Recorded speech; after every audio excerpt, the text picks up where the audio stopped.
On today's Hot Sheet, I'm discussing the newest Goldman Sachs forecast, a new no money down program, mortgage options, and weekly unemployment. Today is Thursday, June 6th, 2024. I am Byron Lazine, and the Hot Sheet starts now.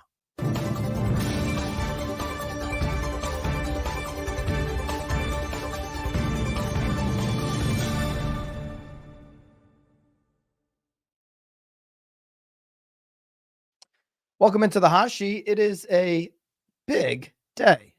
One of the reasons is later on, right here on this YouTube channel, the BAM YouTube channel at Now BAM. If you're searching it on YouTube, if you're listening somewhere else, today at 3 o'clock Eastern Time, live, myself, Tom Toole, my co-host of At Knowledge Brokers podcast, as well as Ben Balak. He's on one of those fancy Netflix shows, are going to be doing a live objection handling sales call YouTube event. Okay. It will be live, so we'll be able to get some interaction from any of you who want to attend. So make sure you hit the subscribe button right down below, hit the notification bell. Make sure you are tuning in to that today at 3 p.m. Eastern. I have a feeling somebody is going to get exposed, and it's not going to be me. One of the reasons is, for those of you that follow the Hot Sheet every single day, we work on our skills every single morning. It's the only live real estate show, 24-hour look back on housing. We're educated on the housing market. We know what's going on in the economy here on the Hot Sheet, and we'll be able to weave that information into any objection that anybody handles. Of course, we need to have the basics of objection handling down. We'll go through all of that. But when we take objection handling on the next level, oftentimes it's based on how much information do you have readily available at your fingertips? How have you been working on that? Have you been absorbing that information? And that's what the Hot Sheet was really designed to do, to be able to say, okay, I've got basic objection handling down. I know what to say when somebody says, cut your commission, or I'm waiting for the market to change, more inventory, more lower interest rate. But being able to go layers deeper takes having the context, having the deep knowledge of this housing market. What's going on? What are the dynamics of it? That's why we do this Hot Sheet show every single day. And let's jump into our first topic here. We've got first topic is going to be Goldman Sachs with this report, which is eye-opening, this report. Then we've got a CNN headline on a housing bubble era financial tool making a comeback, which I found to be very interesting. So we'll get to that next. We've got a bunch of stuff here to go over. Let's start with this Goldman Sachs, where they think existing home sales are heading and where new home sales will head through 2027. So this was interesting because we're talking about now, we talked about it on Monday, 3 years, seasonally adjusted 3 years, actually not only workforce adjusted rather. We're talking about 3 years now, workforce adjusted at the lowest level in the last 25 years, lower than 08, 09 on existing home sales, total sales. The market has bottomed out on sales. It is skidding the bottom. We're still in that real estate recession based on that. We often talk about the number that we're at right now, a 4 million or so existing home sale number, as the floor. No matter how bad it gets, we don't see it go under that floor. Okay. It's like tonight, the NBA finals are starting. Like, what's Luka Doncic's floor? Is it 22 points? If you go on DraftKings or one of these apps, there's going to be an over under on points, 25, 30. He's a 30-point scorer, right? What's his floor? He's not going to score less than 20 points. Nobody would make that bet. Nobody makes the bet that the U.S. housing market goes below 4 million existing home sales, because it just really hasn't happened. Okay. The recession in the U.S. existing home sales market. This is off of Resi Club. Lance put together a really good update on this Goldman Sachs report. So I'll read from that. The U.S. home sales existing market has been so deep, meaning the recession of just the housing market on existing home sales, that we're back to late 1970s levels. Okay. Despite us now living in a much bigger country. Let's take a look. April 1978, 4.09 million U.S. existing home sales print. Okay. To today, April 2024, 4.14 million US. That's flat. That's no change. 4 million sales in 78 when we had 223 million on the US population count. 4.14 million today when we have 341 million more Americans. Home ownership dream might have been seen a little bit differently in the 70s than it is today. Remember, the Fed doesn't care. They're going to meet next week. They don't care whether Americans are renting or buying. They might even prefer that they rent today to help bring inflation down. Their mandates maximize employment and bring inflation down to 2%. So the only people that can really care if we get more homeowners are you in your community, the educators of what the housing market could be to influence more people to be on the 75 times more wealthy side, the home ownership side. So if that's where we're at today, same as 1978 levels, where are we going tomorrow? Where does Goldman Sachs see this market going? The last 2 or 3 years, we've been at the bottom. We've been at this 4 million number. What's coming next? Goldman Sachs doesn't believe anything that encouraging. Okay, this is just Goldman Sachs. Goldman Sachs can be wrong. They've got a next year at 4.2 million. That'd be the same as what we've experienced this year and last year. And when you seasonally adjust for late 22, second half of 22, same thing, 4 million. So Goldman Sachs has at 4.2 million home sales next year, 25, 4.3 existing home sales, 4.3 million in 26, and 4.5 existing home sales in 2027. Goldman Sachs is saying, get used to the existing home sale market as it is today.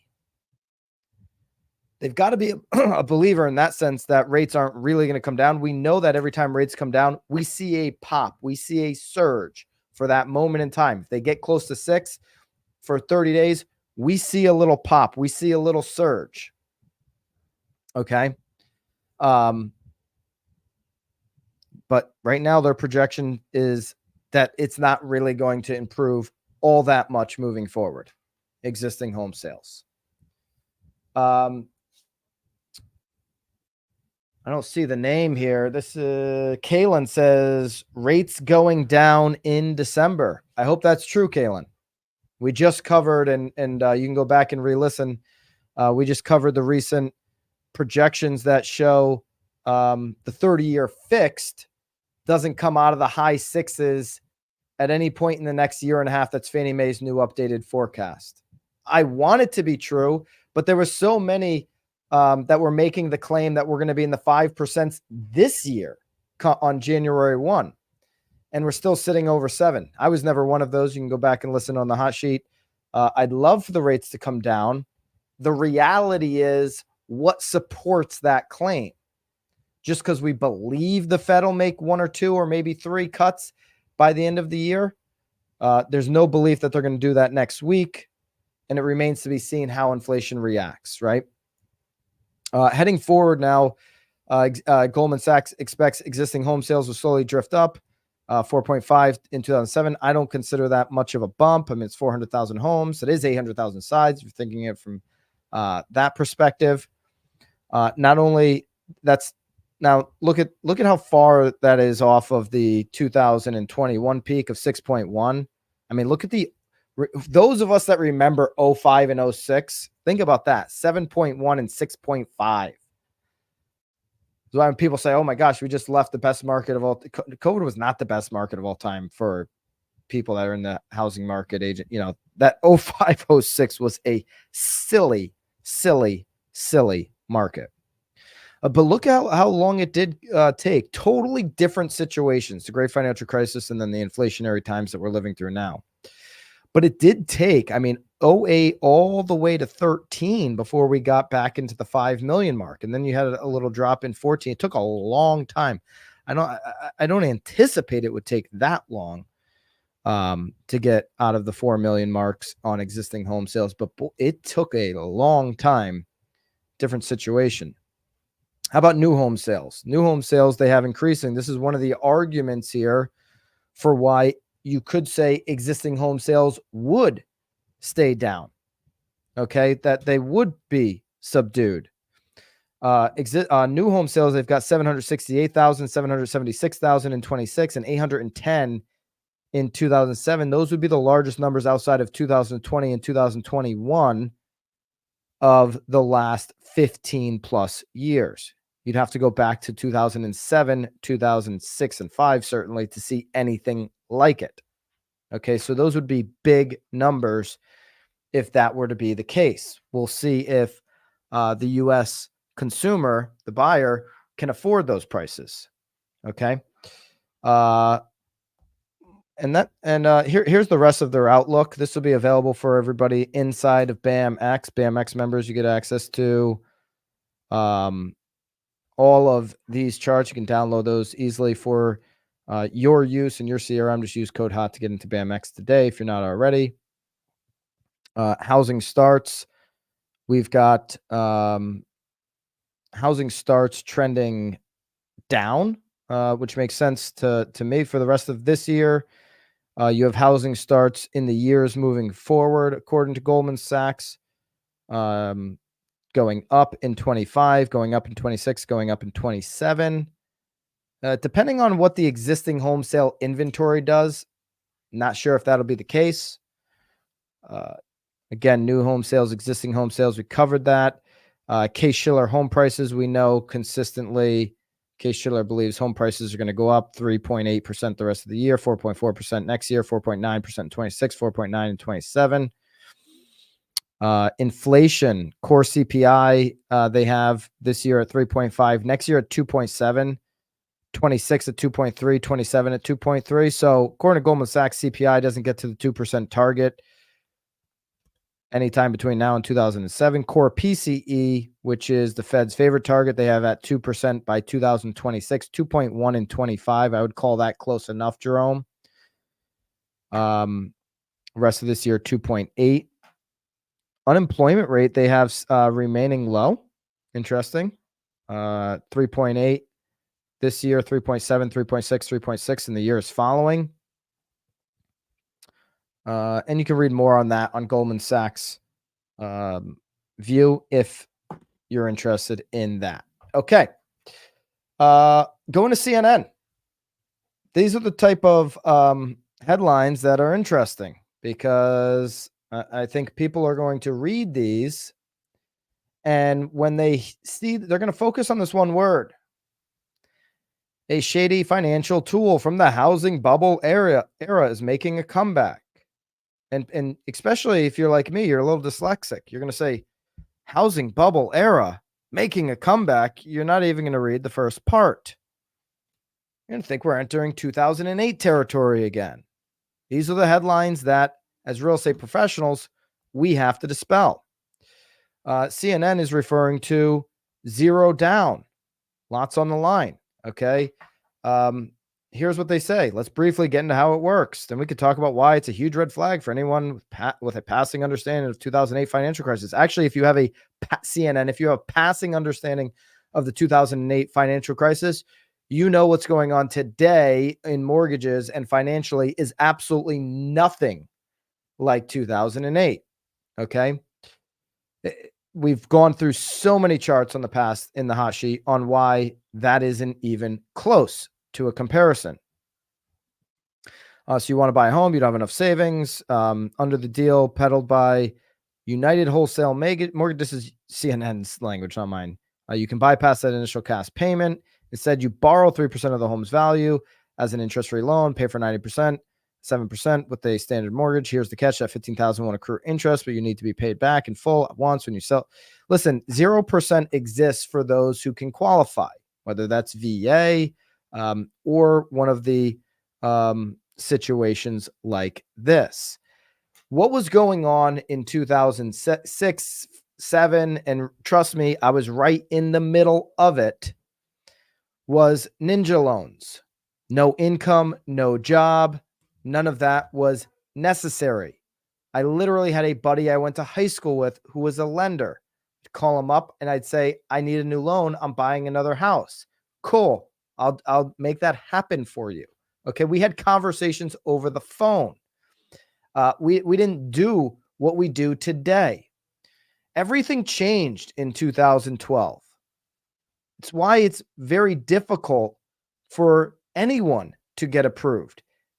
Even people who make a lot of money, depending on their debt and their personal financial situation. That was one of the lessons of the subprime crisis. We're not going to get back into that place. There's also 10 times less capital, CNN, into these markets than there was during that time. It's not as accessible. So when a bank or a lender has less capital to go and loan out, they're going to be more picky and choosy about who they're lending to. Okay, so this whole topic here from CNN, this headline, it's a little insane, but they're out there. Be prepared for this. It's one of the reasons why we're doing this show, so that you've got all the resources inside of BAMX, the daily slides. I mean, today, for example, we've got 13 different slides, different charts. Every day that we do this show, you get the slides and the notes, breaking it down so that we can have more relevant conversations. The basic objections, like the ones I'm going to do here on the channel at 3:00 Eastern time today. Hit the thumbs up if you're going to that. The basic objections are kind of table stakes. We should stay sharp on them and know what the common objections are in a given market, but then going a layer deeper on being able to explain the differences between markets or what's happening locally compared to the macro. All of this stuff is really important. Critics of the program, from CNN's perspective, argue that it's making it too easy for lower income individuals to borrow. I don't know of any lenders, and I'd invite a lender on to this to give me their perspective. I don't know of any lenders that are going and putting people at this point underwater in financial trouble. So anyways, moving on. There's a lending tree study, staying with mortgages here. We covered this on BAM. How to leverage the lender competition to save your clients money. Okay.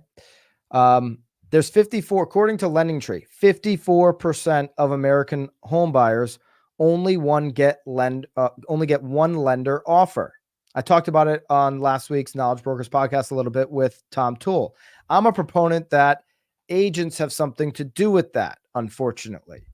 Not a proponent of agents doing that. I'm of the belief, I should say, that the reason 54% of home buyers only get one lender is because some agents only give one lender's name, the one they like the most, the one they are most comfortable working with, the one they feel like is going to put their buy. It's coming from a good place.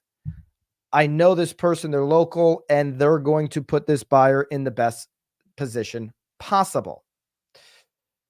I also feel like that could be costing buyers some money. Okay. In a situation when talking to two lenders, because Lending Tree also found that 45% of home buyers who did get more than one lender ended up saving money. That's why I'm always telling agents to have 2 to 3 phenomenal lenders, reputable, local, work their butts off, who have maybe even different programs from one another, to be able to offer variety, to be able to personalize the experience, right buyer for the right lender. This is all about the things that are happening right now. More transparency, more options, more availability. But 1 in 2 home buyers only get one loan offer. Now, sometimes people only want one. Hey, I work with this credit union. I don't want to, I'm not leaving my credit union relationship, whatever the case may be. I don't want to even discuss other lenders. You're going to get people like that. Jacob Channel, the Lending Tree senior economist, quoted here in the BAM piece. Different lenders can offer different rates to the exact same borrower. With that in mind, the first rate you're offered may not be the lowest one you can get. The more offers you can look at, the better. Reason being, you can have those guys competing with each other. So I think build more relationships if you're an agent with lenders. Understand I know when lenders start talking product, our eyes can glaze over. It's like going and watching the ballet unless you love the ballet. I grew up with a sister who was doing ballet. I had to have headphones on. It wasn't my cup of tea. I do like tea. But maybe your eyes glaze over when lenders talk about product. And you're like, listen, I want the relationship. I want to know you're working your butt off, and I want to know you're picking this thing up on the weekends when I need you, at nighttime when I need you. I wouldn't make all your decisions based around that. I'd make the primarily most of my decisions around the availability, the work ethic, the ethical, the fiduciary, all that stuff. But I'd also need to understand a little bit about the product. Do I have a couple lenders that have a different product than the lender I typically would refer to? Okay. So have those relationships, have a little bit of understanding on their business. It's going to create more well-rounded experience as an agent.